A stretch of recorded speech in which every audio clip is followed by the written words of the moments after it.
Good evening, everybody. It's another Thursday night, King's Dream pop up. Tonight we are interviewing Blood Brother Mike.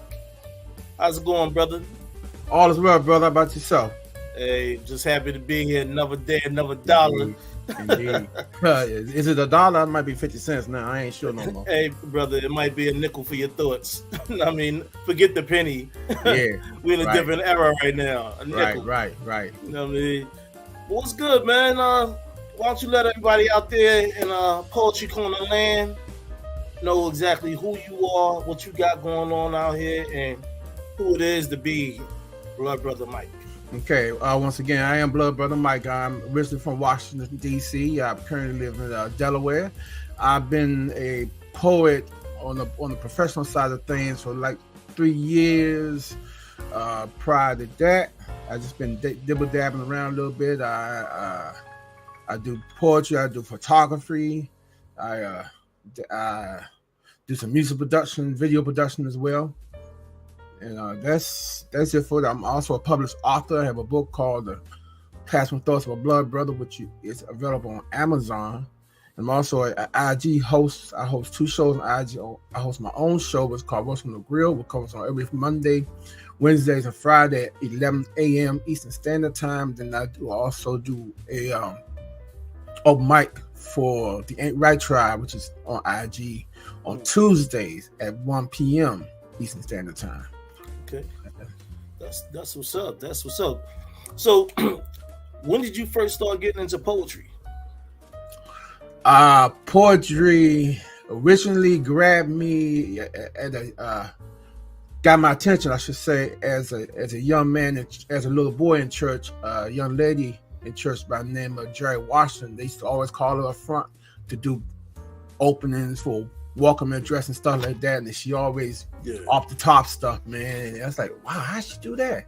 And then, as time went on, I like I said, I did more sorts of music, so I wasn't really following no established poets like other than like Paul Laurence Dunbar and then later on Gil Scott Heron. But people I follow that I consider poets in the world would be like William Smokey Robinson, Curtis Mayfield, Sylvester Stewart, better known as Sly Stone, Jimi Hendrix, okay, and Eugene Recorder, the Shotlights. They do all the writing for the Shotlights. Yeah, people like that. I did a lot of music stuff. Oh, the musical influence, huh? Yeah. All right. What about the old school people? You know what I'm saying? Like Gil Scott, Last Poets. Gil Scott, I've been rocking with Gil ever since Angel Dust and Wind in America, The Bottle, all that stuff. Actually, the Last Poets was I knew of them, but I didn't really check into them until I had to do one of your other shows here, and he said, "Man, we're doing Last Poets." I was like, "Oh, let me check. Okay, let me get to work then." And I was like, "Wow, something that, yeah." Right, that's what's up, man. So how it's been between the music and the poetry? I mean, like, how's that combination going for you? It's a natural combination, man. For the most part, it's a natural combination. The music, I have a brother down in South Carolina. He does his own original music stuff, so I always help him, do something. I'm his ears, his extra ears. But as far as what I'm doing here with the poetry, it's not a big struggle, Just like everybody else, every once in a while you have an issue with your music, but try to figure what you're gonna write about. But once you relax your mind, just let your eyes see stuff start flowing, man. Yeah. Is there any particular genre of poetry that you introduce yourself into? Originally, I just try to do like everybody else do, but I find myself more effective doing shorter poems. Okay. So do short poems. So like my first book, Passionate Thoughts of a Blood Brother. That's pretty much a lot of short poems. So now, what's your meaning of short poems? Anywhere between 25 words to maybe 50. Um, Not a lot of stanzas, just pretty much. Well, let me give you an example. How about I give you an example? Let's go down that road. Yeah, Okay. Let's join that. Let's put that in the party right now. Yeah. I'll give you a piece out of my book called Percussion Release. Okay. My poetry is my therapy, unlocking mental handcuffs as I journey to a better me. Pain is not allowed to press roll on my soul like a snare drum. Gone is the pressing of my nerves like piano keys. Now I tap dance on paper. Bojangles pain out while climbing steps. Release like Hines tapping in the cell. Joyful me like Sammy on stage. Goodbye pain. Now I'm able to maintain. Okay, brother. All right. Tap dancing. Tap dance kid. yeah. Pretty much. Those that line and another line came out. Remember the movie Tap? Gregory Hines and Sam Davis Jr. Yeah, no doubt, man. Yeah. I don't know. I was just thinking about. I started thinking about that scene. I said tap dance. How about if he dance tap dance? What would that sound like? So then I, So yeah, here we go. So where do you find your inspiration to write?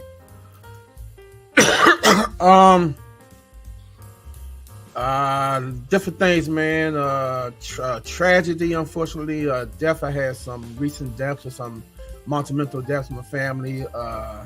Things from between dad and just watching the sun come up, and just thinking about my wife or my kids or just my car. Or sometimes I get prompts from different locations, like from there's a group on Instagram called Promptu. They do like a prompt a day, and I might pull a prompt from out of there. That's interesting. That might catch my attention. Or even there's a group in Clubhouse that I hang out with, and a lot of times they do prompts. So it's everywhere, man. You open your eyes, just pay attention. You got a prompt. Okay. Yeah. Myself, I just look at the world for what it is and just become like a narrator for the world. Right. Street, society, whatever's going on. Indeed. I don't watch the news though, but no, I hear third party, but just walk down that street. That's that. But I feel you though. Yeah, I stopped watching news for a while, man. That's pretty much depressing, and you don't know what to believe no more. You used to be able to believe those 3 channels. Now you don't know who to believe no more. So yeah. Sometimes I like to tap back into that 70s movement. You know what I mean? Man, freedom of speech, and I apply it in my poetry. I don't go too deep. I just go, ground level. You know what I mean? Right. So right. So enough to stir the soul. What get meditate to get the mind and go, oh, that's what they talking about. Yeah, that's a thought. Little eyebrow raiser. You know what I mean? Yeah, so indeed. Yeah, but so how's the IG world going, man? With your IG thing? The IG thing is pretty good, man. When I do my show, it's more like this, conversation based. And people say, well, you do interviews? I said, no, I don't interviews. Interviews are scripted. I do conversations because you don't know what I'm gonna ask you. You don't know where it's gonna come from. I might think up like the other day I had a brother say, man, I was thinking about something, say, man, where do you ask you something, man? Why don't men talk about when they realized they were becoming a man because stuff started happening that they wasn't like, whoa, it's like, oh, that's a good question. Nobody asked me that before. So I like those questions, I like those questions. So I do a lot of that. I could dig it. Have you done like a lot of collaborations, like with other poets out there? I'm working on one with Lorraine, Valerie Lorraine. Okay. We working on one together, and that not a whole lot, not yet. Not a whole lot. So I got some people in line, but I just say, is it more like a selective gesture or invitation? Oh, some of the show? No, I mean just doing doing collaborations with other poets out there. I don't know. Yeah, I gotta find that right person. I haven't found that Okay. link. Matter of fact, I'm still digging into me, man. I got a short story in me I need to get. I got now 2 short stories in me I need to get out. I got another poem, another poetry book I need to get out. Yeah, so I don't know. It may come. It may come. Hey, all right, that's what's up. You know what I'm saying? Yeah. But do you find muses when you write your poetry also? Sometimes, Like, depending on what it is. Like what? Like people place things type thing? Yeah, people place things. You know, might be anything from a '65 Chevelle to a guitar. Yeah. Anything like that, from there to walking down the street, you know, shoes too loud. So I don't know. Yeah.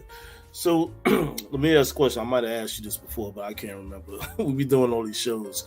But does art imitate life or life imitate art?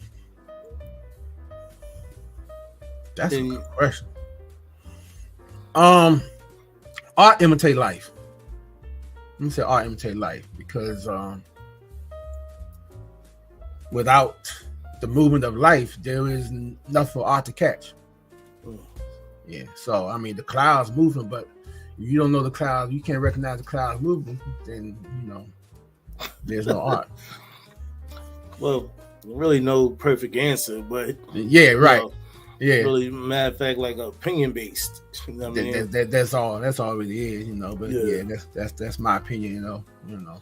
Just like they say, the Earth is flat, or is it round? Who knows? There's no way of knowing because you're not going to fall off. So I don't know. You know.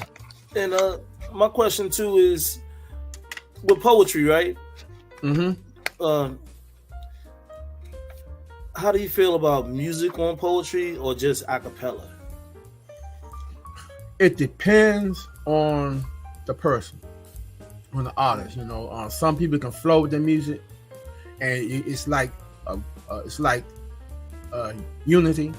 The other people get distracted, so it depends on who it is. They're like, oh, dad, and they lose their stanza, and like, you know. Then also depends on the band. You know, if it's the piece that they're playing with, you know, they might get overzealous with their music. You know, so it depends. So you feel like some folks might be off beat. Yeah, you know what I'm saying? They can't, or rather, they can't catch the beat. I mean, yeah, they was an okay singer, but they wasn't able to catch. But they can't do poetry with it. You know, you can't. You know, you can memorize a Jackson 5 song, so you can sing that music, but you doing your poetry, you might lose your thing unless you're used to doing the music. You know, it's all about, you know, if you practice, you know, you can be good with anything. Good. Yeah, I feel you on that. So, what's some of the things, like upcoming projects you having? Like, what do you want the world to know about Blood Brother Mike? Like, okay, so like I said, I do have another book. I haven't put the title on yet. I do have another book of poetry because I have. And I did my first book, and I gave it to my editor. Sent my first, what I thought was my first good 30 pieces of poetry to him. Mm-hmm. He sent 22 back. He said, "You need to work on those. We're gonna keep these, work on those." But I just started writing new stuff. I just kept writing new stuff. Yeah. So I'm gonna go back, revisit those 22 and put some of the pieces in there because some of them are kind of personal to me. So put those in. So I got that book to work on. Like I said, I have a couple of short stories in me. One, try to do a spin on a Black History thing or a Black History thought, and yeah, that's pretty much what I got going. And also, like I said, I do have my show on IG every 3 days a week. So that's pretty much it right now. Do you have any expectations for the future? Like, where do you see yourself going? On the broadcast side, I see myself working my way towards a platform similar to this, where I'm beyond IG. You know, do that beyond IG, doing not necessarily what you're doing, but doing something similar. You know, right. Or at least my own spin on it. I have a thought of trying to find a venue and just open up a poetry venue for folks to come and, you know, and do their thing and you know, just spread more poetry around. I have thoughts of that. Just a matter of finding really the big thing The buildings are easy to find. It's always that them greenbacks, whatever I said, that green stuff, that stuff hard to put hands on. That's true. You know what I'm saying? We got to work hard out there. Yeah. Stop saying that. Yes, Grab sir. the supporters, sponsors, and all that other good business. You know what I mean? Sure. Yes, sir. But so, I want to do that, and I'd love to have my poetry to be able to get into schools, and be part of a curriculum, Yeah, so that's it. That's what's up. So, do you travel out doing poetry? Not yet. I'm in position now. I can pretty much get around. I can do around town here, and I do go to places. I will go to DC because I like stuff from DC. Or I haven't been in Philly. I haven't touched Philly yet, but that's in the plans. So, and there are locations down south that I know people that they got stuff. So it's mad getting out, but got working around the work schedule. So really, once I'm able to unlock from that 9-to-5 mandate, then then we can really make some stuff happen. And that's I'm see that happening within the next 2 years. Next 2 years, man. I would really love to get into get a small RV, man. Just go around, pop up, pop up stuff. Yeah. Well, I heard DC they be getting it cracking over there. Yeah. They got them spots. You know what I'm saying? Mm-hmm. They got bus boys for one. Then the poetry live stuff with V.I.V.E and his partner in crime, man. They starting to bump up too. So yeah, there's definitely DC got stuff going on, man. Now how was those spots? Bus boy, I've heard of that. Bus boys are pretty nice. Bus boys pretty nice. There is 7 of them, I believe, in the DC area. I've been to the Hyattsville one with V.I.V.E. I've been to the one on New York Avenue with Sherry. Yeah, Simply Sherry and my man Analysis. Yeah. And so they pretty nice, man. Just gotta catch them, on the right night. Well, the right night's when you're there, so but definitely, man, you definitely feel it. You feel the vibe, man. I'm gonna have to look into that. You know what I mean? Yeah. But I know in Philly they got some spots, some poetry spots, like up in North Jersey too. I mean, so I'm waiting to put my feet into those stomping grounds. You know what I mean? Right. Yeah. So I mean, it's all about the exploration, man. You know what I'm saying? Gotta get out the house. That's for sure. Yeah, definitely, no doubt on that. So, is there anything that you want to let people out there in Poetry Corner Land know about that you haven't touched ground on? I think I touched everything, man. Right now, I think I touched everything right now. Like I said, again, the book is out there on Amazon. The Plastic Thoughts of Blood Brother, and I'm findable on IG 3 days a week, at least 3 days a week, under my own name. And those are the day-to-day things right now. Yeah. Well, that's what's up on that. So, y'all heard it first. Blood Brother Mike. Go out there on Amazon. What's the name of your book again? Let them know. The Plasma Thoughts of a Blood Brother. It looks like this, only in better shape, because I've been wearing this one out. That's that. But that is the book. It's got 65 poems in there. Touch on life, at least my thoughts. And just to give you a thought of the name, everything, said the Plasma Thoughts. Growing up, you talk about the 70s early, growing up in the 70s, a lot of dudes say, hey, what's up, blood? Hey, blood, what's up, blood? So, and then also being little kids that say, yeah, man, you cut your hand, I cut my hand, put our hands together, we become blood brothers. So that was always the thought, man. But bringing forward, being from Washington, D.C., there's a doctor named Dr. Charles Drew, who was the first doctor to work on blood plasma. So to tie that together with the Plasma Thoughts of Blood Brother, I'm from D.C., the great doctors from D.C., Howard University grad, as a matter of fact, so I just tied them together. Hey, that worked perfect. That worked perfect. That's what's up, man. Yeah, Blood Brother Mike, why don't you can you recite another poem for us? Sure. I got one for you. You probably gonna like this one. This probably in the vein of the great last poets. It's called the Blacksmith Hammer. The blacksmith hammer, known for a tool to make shoes for horses and branding skin, not thought of as the tool to change lives. Parental blacksmithing, changing, molding ideas into the children of your personal thoughts, dreams, and beliefs. Educational blacksmithing, standardized teaching of how normalcy is supposed to be according to who?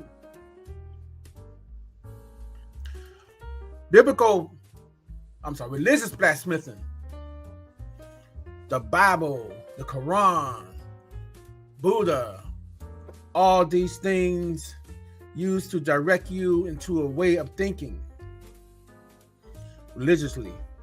Political blacksmithing,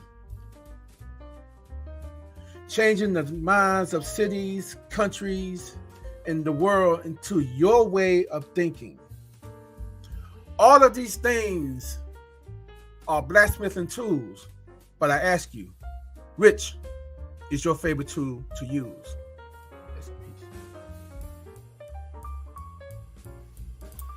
That's what's up. That is what's up. Thank you. Well, everybody out there in Poetry Corner land and the universe, click like and subscribe to the channel on YouTube.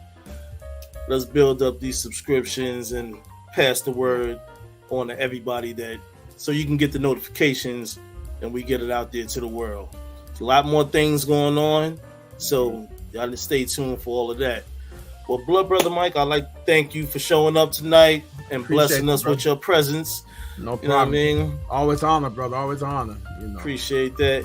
And everybody out there in Poetry Corner land and universe, thank you for attending, being in the audience, and peace, love, and poetry. And we out. Go cop that book. Thank you. No problem.